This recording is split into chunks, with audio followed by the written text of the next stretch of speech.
Khongjom Battle Memorial Committee Kbmc na Sinduna Khongjom Da Leiba Tenggol Lampakta Chamaga Kuntra Manga SUBA Khongjom Battle Commemoration gi THOURAM PANGTHOKTUNA KUMJA Lisingamaga Chanipanga Maudraga Mathuida SOKNAKHIBA Khongjom LANPHAMda EMALEIBAKKI DAMAKTA THAWAINA POTHA PIKHRABA sing Freedom Fighters sing AMADI MASHAK KHANGHOUDRABA Hero sing gi MAFAMDA MIYAMNA Lei Sukatuna EKAIKHUMNABA UTKHRE Minute ani 2 minute letuna athoba sing gi MAFAMDA EKAIKHUMNABA utuna haudokiba THOURAM aduda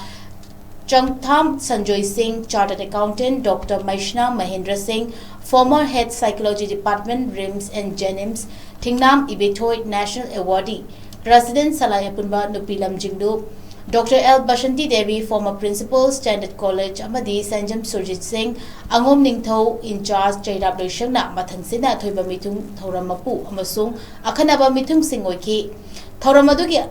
Mari Lenana, Khongjom Battle Memorial Committee Kbmc ki Secretary Chingtham Luwang na haikibada Khongjom degi thoramasi tang kungamanga April da tawgadabani amadi April ki tang kunhumdoi da tawribasi review tawgadabani haiduna mari lenaba che chang single loinana lengakta hanjin iduna haiduna laklabani hiramasi ki matang da yengshinaba matamadugi Governor na Chief Secretary da thadarakhiba order copy su haujufawa pairaga leiri athoba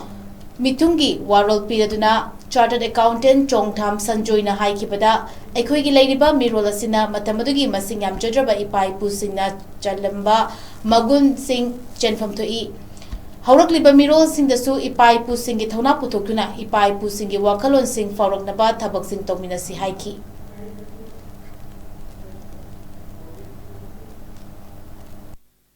25th gi schooling ji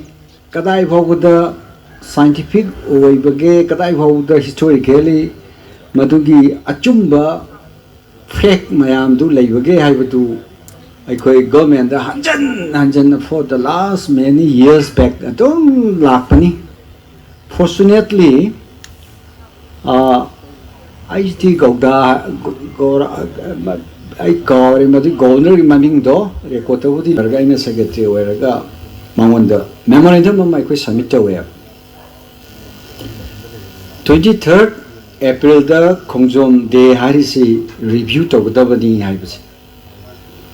At the Matamdugi governor na Yamuna Naina Matum the Matamdugi sub secretary the see at Hadar Padugi process some housing for still Tawdrun lady. See within a take Taw Woy Kariway Chatari Voxix. Adugi mo yam nungaiba mana madugi matang lakpadugi report piro comment piro moin thare yu dargasi karai bawa chunge lange dune archives department na archives na views and comment piro haiduna comment people lay madu comment to aikoi khutasu lay maduda makoi na hai 25th April na claim tawriba 23rd na sumen claim tawrise si review to ba tarkar lay si fazana comment people lay bane after that madu lay phawda matam dugi commissioner oijiba masak maming paningde aikoi ki ibari ngakani ko lerak sigi khan the what IS officer singji meeting guy mitibong mitamba lay chap chare het lay bane si koi haire hobi su haire si hane de ju haire lay Mantri Singju Michibong Mitamban Sagi Soidana Bot Karakba Magun Matika Yam Lairaka Nataba Paisana Karina Huralana the Karpa Singsina Mui Matunda Changdea Aigi Yumong as you Ude Lapa Songtangia Akoi Yumo Nongtoba Noma Tonuna by the Heiser was Saluka the idea to give water near die water ni. I see the good tanning and Harapod. Oh, I do the worry lure and I go, my mamma, however, turn was a sally worry lure. I told Kibalay. I do one tree sing to Nani, Nasi Manipur, Mansha Halibus. See my quick county. A chumba fake to tea. A chumba fake to tea. Penny Hivum Jadaba. I quiggy. Lucinda ni hari bakambu singsigi awa base hoji akoi still akoi thengnari haijabatare madugi wari sidi hanjalu bai takar su leitre ꯑꯩꯈꯣꯏ ꯃꯅꯤꯄꯨꯔꯁꯤ ꯀꯗꯣꯝ ꯆꯠꯂꯤꯒꯦ ꯀꯩꯗꯧꯔꯤꯒꯦꯁꯦ ꯃꯌꯥꯝ everybody knows it ꯑꯩꯈꯣꯏ ꯍꯟꯖꯤꯟ ꯍꯟꯖꯤꯜꯂꯕ ꯋꯥꯔꯤ ꯑꯣꯏꯔꯦꯕ ꯑꯗꯣ ꯑꯩꯈꯣꯏꯒꯤ ꯐ꯭ꯌꯨꯆꯔꯒꯤ historically ꯗꯤꯁꯇꯣꯔꯠ ꯇꯧꯈꯤꯕ ꯑꯔꯥꯟꯕ ꯃꯌꯥꯝ ꯑꯃ ꯇꯣꯞꯁꯜꯂꯛꯈꯤꯕ ꯀꯩꯗꯧꯔꯤꯕ ꯃꯌꯥꯝꯁꯤꯡꯁꯦ ꯍꯧꯖꯤꯛ ꯁꯦꯡꯗꯣꯛꯅꯕꯒꯤ ꯇꯥꯟꯖꯥ ꯑꯃꯅꯤ ꯍꯧꯖꯤꯛ ꯑꯩꯈꯣꯏꯗ ꯅꯜꯂꯤꯕ ꯃꯌꯥꯝꯁꯤꯡꯁꯦ ꯑꯔꯥꯏꯕ ꯅꯠꯇꯦ ꯕ꯭ꯔꯤꯇꯤꯁ ꯑꯦꯝꯄꯥꯌꯔꯒ ꯑꯩꯈꯣꯏꯒꯤ ꯁꯤꯅꯤ ꯈꯪꯅ ꯈꯪꯅ ꯂꯥꯟ ꯁꯣꯛꯅꯈꯤꯕ ꯏꯄꯥ ꯏꯄꯨ ꯑꯁꯤ ꯃꯁꯤ ꯑꯩꯈꯣꯏ consciously natragana unconsciously masi dum tam siam na sizin nakhi du ngasi oza david na ekoi gi pai pu sing ado ekoi gi mairan bi nate apang manate madu taseng namaki di ekoi gi tawda ba yadra bai thau